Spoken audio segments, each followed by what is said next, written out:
gwapo. Hindi ako mayaman. Hindi ako sikat. Pero hindi rin ako mayabang. Tulad mo, porket may bodyguard, kala mo kung sino nang matapang. Gago, meron ako mga bagay na wala ka at yun ang di mo na nalaman. Tulad ng pagsasakay ka sa kotse. Siyempre dahil prinsesa ka, may nag-aabot ng palad. Ako, hindi naman sa pagyayabang. Pero pag sumasakay ako ng jeep, may taga-abot ng bayad.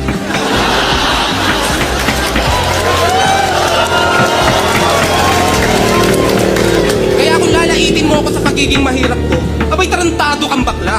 Wala akong paki sa shower at bathtub nyo, meron akong tabo at batya.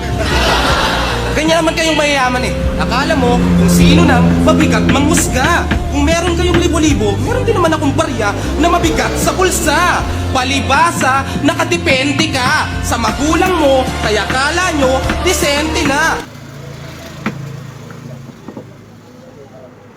Di naman kasi kami kagaya nyo, mga irresponsableng umaasa sa sustento ng magulang. Hindi marunong tumayo sa sariling mga paa, mga walang paninindigan.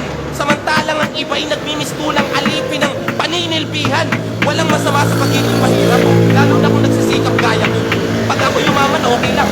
Pag kayo umirap, kaya nyo? Di ba hindi? Kaya kung usapang pera, sige, panalo ka na upload. Yung 2 ulo mo, 500. Yung 2 ulo ko, 10. Pero kung usapang karanasan lang, baka hindi ka makasabay. Pinanganak akong mahirap, pero di ako mahirap. Mamamatay lahat ng bagay na meron ako ngayon. Naabot ko yon sa sarili kong mga kamay. Hindi katulad nyo, nakalahat. Palamunin, palibasa, panay karangyaan lamang ang tinamo. Sinabi ko na yung kahinaan ko at wala nang rason para itanggi pa to. Hindi ako natatakot kahit ano pang panlalait ang iba to. Dahil totoong tao ako at hindi ko kinahihiyang mahirap lang tinako. Round 2, hindi lang bars, pati puso ginamit ko, tangina mo.